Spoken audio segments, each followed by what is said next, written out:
नमस्कार दोस्तों, स्वागत है आपका आपके channel one nation one exam पर। तो दोस्तों, इस वीडियो में हम लोग यूपी डीएलएड फोर्थ सेमेस्टर के गणित का प्रश्न पत्र हल करेंगे जो 2017 वर्ष में पूछा गया था। इससे पहले मैं 18 वर्ष में पूछे गए और 19 वर्ष में पूछे गए गणित का प्रश्न पत्र हल करा चुका हूँ, जिसका लिंक मिल जाएगा आपको डिस्क्रिप्शन में। तो चलिए दोस्तों, इस वीडियो को हम पहले ऑब्जेक्टिव प्रश्न से शुरू करते हैं, जो कह रहा है कि परिमेय संख्या 4/-5 तथा 8/15 का भागफल है।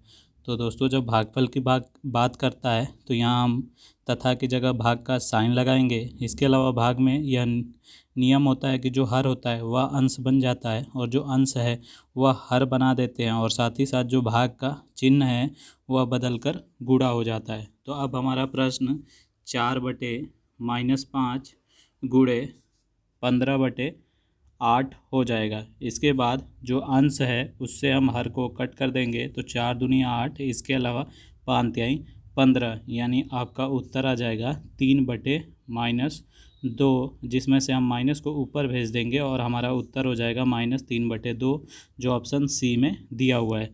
अगला प्रश्न देखते हैं। एक पासा फेंकने पर प्रतिदर्श समष्टि में अभाज्य संख्या के अवयवों की संख्या है। तो दोस्तों, पासा में कितने अंक होते हैं? तो वह होते हैं 1 2 3 4 5 6। इसमें से आपको अभाज्य संख्या बतानी है कि कुल कितनी आएंगी। तो पासा फेंकेंगे तो 1 आ सकता है, 2 आ सकता है, 3 आ सकता है, 4 आ सकता है, 5 और 6 आ सकता है, जिसमें से जो अभाज्य हैं वह हैं 2 3 और 5, यानी यह कुल टोटल कितने हैं? तो 3 हैं। तो उत्तर हो जाएगा आपका 3, यानी ऑप्शन डी। कैसे पता कि यह अभाज्य है? तो अभाज्य संख्याएं वह होती हैं जिनके 2 फैक्टर होते हैं। एक तो 1 होता है, दूसरा वह संख्या स्वयं होती है। इसी प्रकार 3 भी अभाज्य है क्योंकि इसके 2 फैक्टर हैं, 1 और 3। इसके अलावा 4 जो है वह हमारी भाज्य संख्या है क्योंकि वह 1 और 4 के अलावा 2 से कटता है। और इसके अलावा जो 6 है वह 1 6 के अलावा 2 और 3 से कटता है। इसके अलावा जो 1 है वह सिर्फ एक संख्या से कटता है, परंतु अभाज्य 2 संख्याओं से कटते हैं और भाज्य 2 से ज़्यादा से कटते हैं। तो 1 जो है वह ना तो अभाज्य है ना ही भाज्य है। तो सबसे छोटा भाज्य होता है 4 और सबसे छोटा अभाज्य होता है 2। अगला प्रश्न देखते हैं, जो है प्रश्न संख्या 3। 0.000008 का घनमूल है। तो दोस्तों, हम यहाँ से दशमलव को हटाएंगे तो बटे में क्या आ जाएगा? उसकी जगह 1 आ जाएगा। इसके बाद कितनी संख्याएं हैं? तो 2 2 4 2 6 संख्याएं, तो 6 शून्य लग जाएंगे, 5 6। इसके बाद हम इसका घनमूल कर देंगे। तो घनमूल में क्या होता है? जो संख्या दी हुई है उसको किसी संख्या में ब्रेक करना होता है, जिसको 3 बार उसी संख्या से गुणा करें तो दी हुई संख्या आ जाए। तो अंश 8 जो है उसको हम 2 गुणे 2 गुणे 2 लिख सकते हैं। इसके अलावा जो हर है उसको हम 100 गुणे 100 गुणे 100 लिख सकते हैं। इसके बाद जो हमारा घनमूल लगा है वह हट जाएगा और यह संख्या मूल से बाहर आ जाएंगी, तो 2/100 बचेंगी, जिसको हम 0.02 लिख सकते हैं और यही हमारा उत्तर हो जाएगा, जो ऑप्शन बी में दिया हुआ है। ठीक है दोस्तों, अब हम देखते हैं अगला प्रश्न, जो है प्रश्न संख्या 4, जिसमें कह रहा है sin 30 बटे में cos 60 का मान ज्ञात करना है। तो sin 30 जो होता है वह होता है 1/2। इसके अलावा cos 60 जो होता है वह भी होता है 1/2। तो जो आपका अंश है और जो हर है दोनों समान हैं, तो दोनों आपस में कट जाएंगे और मान आ जाएगा 1, जो ऑप्शन ए में दिया हुआ है। अगला प्रश्न है समीकरण 5x = y और 2x + y = 7 है, जिसमें से आपको y का मान ज्ञात करना है। तो दोस्तों, पहली इक्वेशन से हम y को दाईं तरफ से बाईं तरफ लाएंगे तो 5x - y = 0 हो जाएगा। अब हम दूसरी इक्वेशन के साथ इसको हल कर लेंगे। तो 2x + y = 7 दिया हुआ है। अब हम इन दोनों इक्वेशनों को जोड़ देंगे तो y अपोजिट साइन है तो कट जाएगा और 5 + 2 7x हो जाएगा और दाईं तरफ भी 7 हो जाएगा, जहाँ से x की वैल्यू आ जाएगी 1, अब हमारा x का मान आ गया 1, तो हम पहली इक्वेशन में इसका मान पुट कर देंगे। जहाँ पे 5x बराबर y है तो हमारा x 1 है, तो 5 इंटू 1 बराबर y हो जाएगा, जहाँ से y की वैल्यू आ जाएगी 5। अब हम देखते हैं अति लघु उत्तरीय प्रश्न। इससे पहले अगर आप चैनल पे पहली बार आए हैं तो सब्सक्राइब करने के साथ बेल आइकन पे क्लिक कर दें। अब हम देखते हैं छठा प्रश्न जो है, एक 17 सेंटीमीटर लंबे तथा 7 सेंटीमीटर चौड़े आयत के चौड़ाई के परितः घुमाने पर बने बेलन का आयतन ज्ञात कीजिए। तो आपका जो आयत दिया हुआ है वह इस प्रकार से दिया हुआ है, जो 17 लेंथ है और इसके अलावा 7 जो है वह चौड़ाई है। इसमें आपको चौड़ाई के परितः घुमाना है, यानी यह अगर आपका चौड़ाई है तो इसको रोक कर इसके परितः घुमाना है, ना कि यह मोड़ना है। अगर मोड़ना होता तो यह वाला पॉइंट उठाकर हम इसमें जोड़ देते, ठीक है, जिससे हमारा यह जो लेंथ है ये हमारा सरकमफ्रेंस हो जाता है, यानी 2 पाई आर के बराबर हो जाता है, जहाँ से हम आर की वैल्यू लिख लेते हैं। लेकिन जब परितः घुमाने की बात करता है तो हम एक जो चौड़ाई है, चौड़ाई के परितः कह रहा है, तो चौड़ाई को रोक कर इसको पूरा घुमाएंगे तो इस प्रकार आपका बेलन बन जाएगा, ठीक है, जिसमें यह आपका हो जाएगा बेलन, जिसमें आपकी जो हाइट है आप देख पा रहे होंगे, यह हाइट है और हाइट कितनी दी हुई थी 7, तो आपका हाइट हो जाएगा 7, ठीक है। इसके अलावा जो आपकी रेडियस है वह आपकी 17 हो जाएगी, यानी आर हो जाएगा 17। अब आपको बेलन का आयतन निकालना है, जिसका फॉर्मूला होता है पाई आर स्क्वायर एच, जहाँ से आपको पाई की भी वैल्यू पता है, आर की भी वैल्यू पता है और एच की भी वैल्यू पता है, जिसको हम सबको पुट कर देंगे तो आपका आयतन जो है वह ज्ञात हो जाएगा। तो पाई हो जाएगा 22/7 गुणे 17 गुणे 17 गुणे एच, यानी आपका हाइट, तो 7 से 7 कट जाएगा। इसके अलावा 17 का 17 से गुणा करेंगे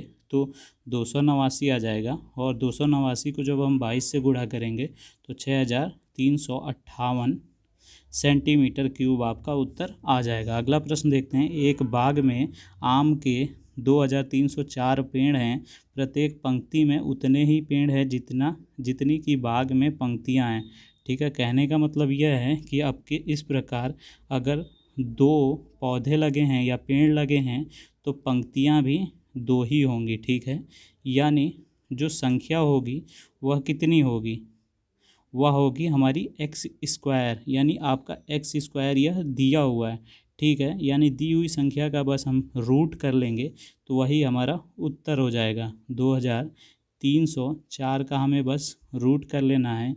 तो आप इस प्रकार इसका रूट कर सकते हैं, या तो आपको याद हो तो आप डायरेक्ट भी लिख सकते हैं, नहीं तो रूट निकालने का तरीका होता है कि संख्या को लिखकर दाईं तरफ से 2 2 का पेयर बनाते हैं, फिर जो बाईं तरफ पेयर 23 बना है उसको हम किसी संख्या का वर्ग करके कट करने की कोशिश करते हैं।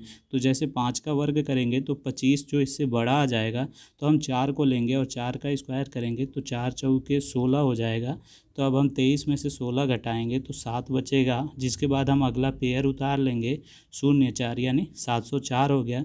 इसके अलावा बाईं तरफ क्या होगा, 4 जो हमने स्क्वायर किया है उसके साथ हम 4 को जोड़ते हैं, यानी हमारा 8 आ गया। अब 8 के बाद कोई भी संख्या लिख कर उसी संख्या से गुणा कर कर हमको 704 लाना है। तो अगर हम 8 के बाद 1 लिखते हैं तो 1 से ही गुणा करना होगा तो 81 आ जाएगा, परंतु 81 जो है वो 704 से बहुत ज़्यादा कम है। तो हम 2 से करेंगे, 3 से करेंगे, 4 से, इसी प्रकार तब तक करते रहेंगे जब तक कि इसके करीब ना पहुंच जाएं। तो अगर हम 8 से करते हैं तो हमारा 704 ही आ जाएगा और यह पूर्णतः कट जाएगा।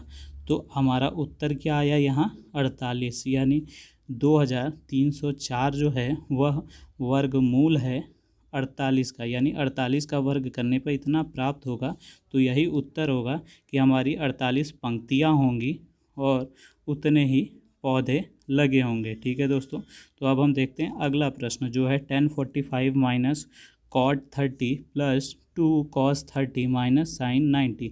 तो 1045 क्या होता है 1, माइनस लगाए तो माइनस, कॉट 30 होता है √3 प्लस 2 गुणे कॉस 60 होता है दोस्तों √3/2 और साइन 90 होता है माइनस का दोस्तों साइन 90 होता है 1 और उसके आगे माइनस लगा है तो माइनस लगा देंगे। इसके बाद यह 2 से 2 कट जाएगा, तो हमारा प्रश्न क्या बचा, √3 बचा, जो एक बार है माइनस साइन के साथ और एक बार है प्लस साइन के साथ, तो यह दोनों आपस में कट जाएंगे। इसी प्रकार 1 बचा और 1 बचा अपोजिट साइन के साथ, तो यह भी कट जाएंगे और हमारा उत्तर आ जाएगा 0। अब हम देखते हैं अगला प्रश्न, जो है समीकरण दिया हुआ है और इसको हल कर कर आपको एक्स की वैल्यू ज्ञात करनी है। एक्स स्क्वायर है, यानी आपकी एक्स की 2 वैल्यूज़ ये ज्ञात होंगी। तो हम पहले इसको जिस प्रकार से लिखकर हम हल करते हैं उस प्रकार लिख लेते हैं। तो x square plus 13x minus, यहाँ दोस्तों प्लस है तो प्लस 30 बराबर 0। अब हम आखिरी संख्या का फैक्टर करते हैं और फैक्टर करने के बाद प्लस करने पर हमें मिडिल टर्म 13 लाना है। तो 30 का हम फैक्टर करेंगे तो 10 तिहाई 30, यानी अगर हम 10 को 3 के साथ जोड़ते हैं तो हमारा मिडिल टर्म 13 आ जाएगा। तो अब हम 13 की जगह 10 + 3 लिख सकते हैं। तो एक्स स्क्वायर प्लस यहाँ 10 + 3 लिख देंगे, बाहर एक्स है तो एक्स ऐसे ही रखेंगे, प्लस 30 बराबर 0 हो जाएगा। इसके बाद हम गुणा कर देंगे तो x square plus 10x plus 3x plus 30 बराबर 0। यहाँ से हम जो शुरू के 2 टर्म है वहाँ से जो कॉमन दिख रहा है x, उसको कॉमन ले लेंगे तो x प्लस 10 आ जाएगा। और इसके अलावा यहाँ से हम 3 कॉमन लेते हैं तो यहाँ भी x प्लस 10 आ जाएगा। अब आप देख रहे होंगे दोनों ब्रैकेट में x प्लस 10 है और x प्लस 10 है, तो हम x प्लस 10 को ही कॉमन ले लेंगे। तो एक ब्रैकेट में x प्लस 10 आएगा, दूसरे ब्रैकेट में हमारा बचेगा x प्लस 3। ठीक है दोस्तों, तो अब हमारा बचा x प्लस 10 और इसके अलावा बचा x प्लस 3। ठीक है, इसके बाद हम क्या करेंगे, पहले ब्रैकेट को 0 के बराबर रखेंगे, यानी x प्लस 10 बराबर 0 रखेंगे, जहाँ से x की वैल्यू आ जाएगी -10। इसके अलावा हम x प्लस 3 को भी एक बार 0 के इक्वल रखेंगे, जहाँ से x की वैल्यू आ जाएगी -3। और यही आपका उत्तर हो जाएगा x बराबर -10, -3। ठीक है दोस्तों, अब हम देखते हैं अगला प्रश्न। एक वृत्त का क्षेत्रफल आपको दिया हुआ है 154 वर्ग सेंटीमीटर, वृत्त की त्रिज्या ज्ञात करिए। तो दोस्तों वृत्त का क्षेत्रफल का फॉर्मूला होता है πr² और इसी की वैल्यू दी हुई है 154, जहाँ से हम पाई की वैल्यू 22/7 रख लेंगे, गुणे r² बराबर 154। अब हम जो अंश है उनको काटने की कोशिश करते हैं। 2 11 जा 22 और इधर 2 7 14, 2 7 14। अब 11 से ये 77 7 बार में कट जाएगा और यह जो हर में 7 है दूसरी तरफ जाएगा तो गुणा हो जाएगा, यानी r² बराबर 7 गुणे 7 हो जाएगा। परंतु हमें r की वैल्यू निकालनी है तो इस स्क्वायर को दूसरी तरफ भेजेंगे तो अंडर रूट हो जाएगा, और अंडर रूट में कोई संख्या स्वयं से 2 बार गुणा होती है तो वह बाहर आ जाती है, तो हमारा r आ जाएगा 7 सेंटीमीटर। यही आपका उत्तर हो जाएगा, यानी त्रिज्या बराबर 7 सेंटीमीटर। अगला प्रश्न देखते हैं, 4x² + 5x + 1 का गुणनखंड कीजिए। तो दोस्तों गुणनखंड अभी आप किए थे, यह जो लास्ट टर्म होता है इसका पहले टर्म x² के कोफिशिएंट के साथ गुणा करते हैं, यानी 1 चौके 4। अब जो 4 आया इसका हम फैक्टर करते हैं और प्लस लगा है तो प्लस करने पे हमें मिडिल टर्म 5 लाना है। तो 4 का जो फैक्टर होगा वह 4 और 1 भी होता है, यानी हम 5 की जगह 4 + 1 लिख सकते हैं। तो हमारा प्रश्न हो जाएगा 4x² + 4 + 1, बाहर है x + 1। इसके अलावा अब हम ब्रैकेट को ओपन कर देंगे तो 4x² + 4x + x + 1 हो जाएगा। जिसके बाद हम शुरू के 2 टर्मों में कुछ कॉमन जो मिल रहा है वो ले लेंगे तो x + 1 हो जाएगा। इसके अलावा इन दोनों में कुछ भी कॉमन नहीं है तो 1 कॉमन ले लेंगे, तो यहाँ भी x + 1 हो जाएगा। तो हमारा आंसर आ जाएगा दोस्तों x + 1 और दूसरे ब्रैकेट में 4x + 1, और यही आपका जो प्रश्न संख्या 11 है उसका उत्तर हो जाएगा। अब हम देखते हैं लघु उत्तरीय प्रश्न। दोस्तों अगर आपको यह प्रश्न पत्र की PDF चाहिए तो आप टेलीग्राम चैनल से डिस्क्रिप्शन में लिंक द्वारा प्राप्त कर सकते हैं। प्रश्न है, प्रश्न संख्या 12, 2 पासों को एक साथ फेंकने पर अंकों का योग 4 होने की संभावना ज्ञात कीजिए। तो दोस्तों पहली बात तो अगर आप पासे फेंकते हैं तो कुल संभावनाएं जो होती हैं वह होती हैं आपकी 36, ठीक है। और 4 आने की संभावना क्या होगी, या तो पहले पासे में 1 आ जाए, दूसरे में 3 आ जाए, या फिर पहले में 3 आ जाए, दूसरे में 1 आ जाए, या फिर दोनों में 2-2 आ जाए। यही आपकी कुल 3 संभावनाएं बनती हैं जिनके अंकों का योग 4 होता है।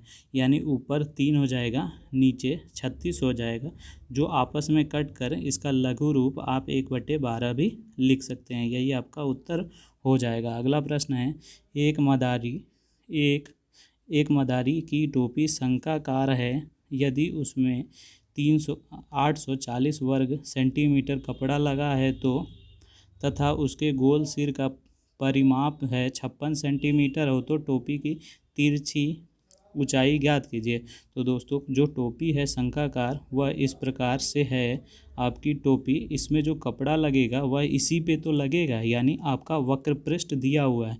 और शंक्वाकार का वक्र पृष्ठ का फॉर्मूला होता है दोस्तों पाई आर एल, यानी आपको पाई आर एल दिया हुआ है 840, ठीक है। इसके अलावा जो आपको परिमाप दिया हुआ है, यानी यह दिया हुआ है, यह एक सर्कल है और इसका परिमाप दिया हुआ है 56, तो यानी आपको 2πr दिया हुआ है 56, ठीक है।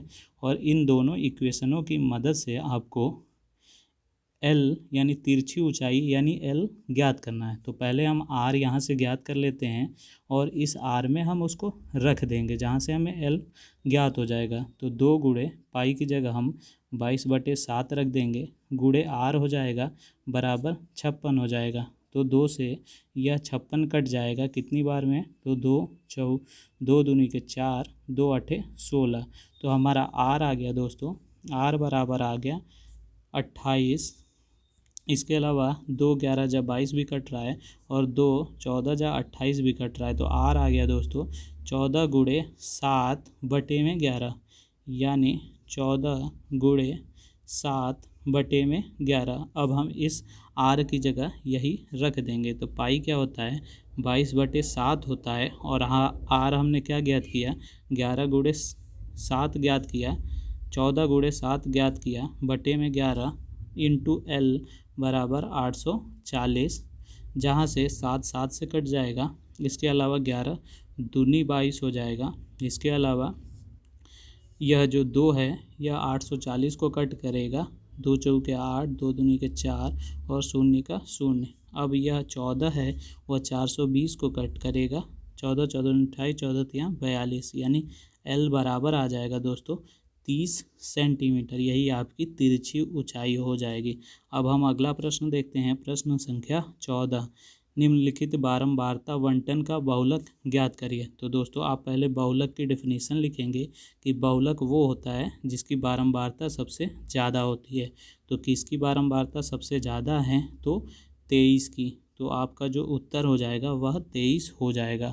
अब हम देखते हैं अगला प्रश्न जो है वह भिन्न संख्या ज्ञात कीजिए जिसके अंश में यदि 1 घटा दिया जाए तो मान 2/3 हो जाता है। तो सबसे पहले हम एक भिन्न मान लेते हैं x/y है, जिसमें से अंश में से अगर हम 1 घटाते हैं तो हमारा 2/3 आ जाता है।